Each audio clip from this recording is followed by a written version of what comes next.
Take great pleasure in assisting in your own new birth, no matter how successful you may already be. Now I offer you the next challenge. Make this new first day a part of the week of new beginnings.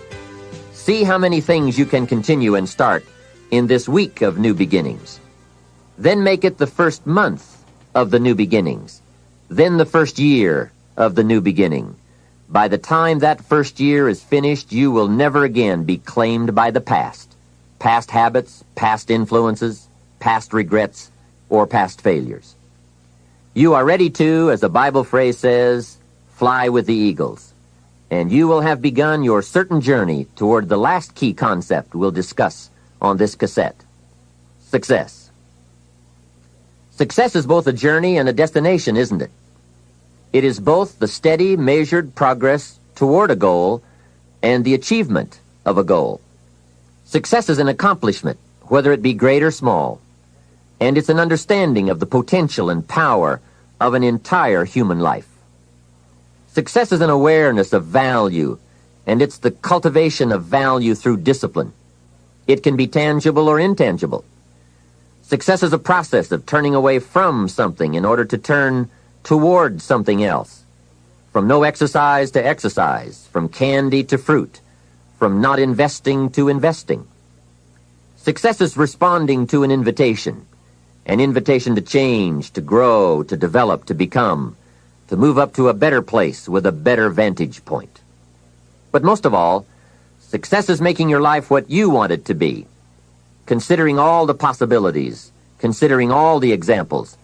What do you want for your life? That is the big question. Remember, success is not a set of standards from our culture, but rather a collection of personal values, clearly defined and ultimately achieved. Success is your better life for you, the design you give it, the dreams you accomplish. Making your life what you want it to be for you, that is success. All right. With that overview of some of the key concepts we'll explore in this program, let's begin the further development of your success by looking at the art of properly selecting and setting goals. I think you'll hear a couple of thoughts you've never heard before. Of all the things that changed my life for the better most quickly, it was learning how to set goals. And mastering this unique process can have a powerful effect on your life, too. One morning at breakfast, shortly after I met Mr. Schoaf, he asked me if he could see my current list of goals. He said, "Let me see your list of goals, and let's go over them and talk about them. Maybe that's the best way I can help you right now." And I said, "I don't have a list." He said, "Well, is it out in the car or at home somewhere?" I said, "No, sir. I don't have a list anywhere." He said, "Well, young man, that's where we better start." Then he added, "If you don't have a list of your goals, I can guess your bank balance within a few $100s. Which he did, and that got my attention. I said, "You mean that if I had a list of goals, that would change my bank balance?" He said, "Drastically." That day I became a student of how to set goals, and sure enough, when I learned how, my whole life changed. My income, my bank account, my personality, my lifestyle, my accomplishments. So I'd like to share with you the best I have learned and practiced on goal setting. First of all, I'd like to say that we are all affected by 5 factors. The first is environment. The second is events. The third is knowledge. The fourth is results. And the fifth, and often overlooked factor that affects our lives is our view of the future. Our dreams. I won't get into all of these influences here, but let me concentrate on the 5th one, dreams. Of all these 5 influences, make sure your dreams are the greatest influence on your daily decisions and activities. Put another way, make sure that the greatest pull on you is the pull of the future. For your dreams to greatly influence you, for the future to pull you, your future must be well planned. There are 2 ways to face the future. One is with apprehension, the other with anticipation. Guess how many people face the future with apprehension? Why? They don't have it well designed. And without really thinking about it, they have probably bought someone else's view of how to live. You will face the future with anticipation when you have planned a future you can get excited about, when you have designed your future results in advance. In this way, the future will capture your imagination. It will exert an enormous influence on you. And to design your future, you must have goals. Well-defined goals are like a magnet. They pull you in their direction, and the better you have defined them, the better you have described them, the harder you work on them, the stronger they pull. And they pull you through all kinds of difficulties, too. Without goals, it is easy to let life deteriorate to the point where you're just making a living. It is not difficult to get trapped by economic necessity and settle for existence rather than substance. We all have a choice. We can either make a living or design a life. Mr. Shove said to me, "I don't think your current bank balance is a true indicator of your level of intelligence." I was happy to hear that. He said, "I think you have plenty of talent and ability, and that you're much smarter than your bank balance indicates." And that turned out to be true. I was much smarter. My question to him was, then why isn't my bank balance bigger? And he said, "You don't have enough reasons for accomplishing great things. If you had enough reasons, you could do incredible things. You have enough intelligence, but not enough reasons." That's the key. If you had enough reasons. In my years of study, I've also discovered this. Reasons come first, and answers come second. Life has a strange way of hiding all the answers and disclosing them only to people who have been inspired to look for them, who have reasons to look for them. Put another way, when you know what you want, and you want it badly enough, you will find ways to get it. The answers, the methods, the solutions will become evident to you. Hey, what if you had to be rich? Are there any books and tapes on the subject? The answer is yes. There are plenty of good ones. But if you don't have to be rich, you probably won't read the books or listen to the tapes. What drives us to find the answers is necessity. So work on your reasons first, answers second. Now, what are some of the reasons for doing well? It varies from person to person. I'm sure that if you did a little soul searching, you could come up with a fairly strong list of reasons why you want to accomplish great things. There are personal reasons, sometimes uniquely personal reasons. Some people do well for the recognition. Some do well because of the way it makes them feel. They love the feeling of being a winner. That's one of the best reasons. I have some millionaire friends who keep working 10 to 12 hours a day, making more millions. And it's not because they need the money.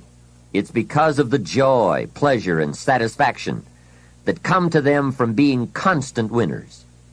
To them, money is not their main drive. It's not the money. It's the journey. Once in a while, someone says to me, "If I had $1 million, I'd never work another day in my life." Hey, that's probably why the good Lord sees to it that he doesn't get his million. Because he just quit. Family is another reason, or motivator for doing well. Some people do extremely well because of other people. And that's a powerful reason. Sometimes we will do things for someone else that we would not do for ourselves. We are made that way. I met a man who once said to me, "Mr. Rohn, to do everything I want to do around the world with my family, I need at least $250,000 a year." I thought, incredible. Could a man's family affect him that much? And the answer is, of course. How fortunate are the people who find themselves greatly affected by someone else. It's powerful. Benevolence, the desire to share, can be a powerful reason for wanting to achieve. Some people do extremely well gathering up resources, so they can then be benefactors. When Andrew Carnegie, the great steel magnate, died, his desk was opened, and in one of the desk drawers was found a slip of paper. On that slip of paper, Mr. Carnegie had written his goal for his life, and he wrote it when he was in his 20s. On that slip of paper he had written, "I'm going to spend the first half of my life accumulating money. I'm going to spend the last half of my life giving it all away." That's terrific. He was so inspired by that goal that during the first half of his life he accumulated $450 million. And during the last half of his life, he gave it all away. How powerful.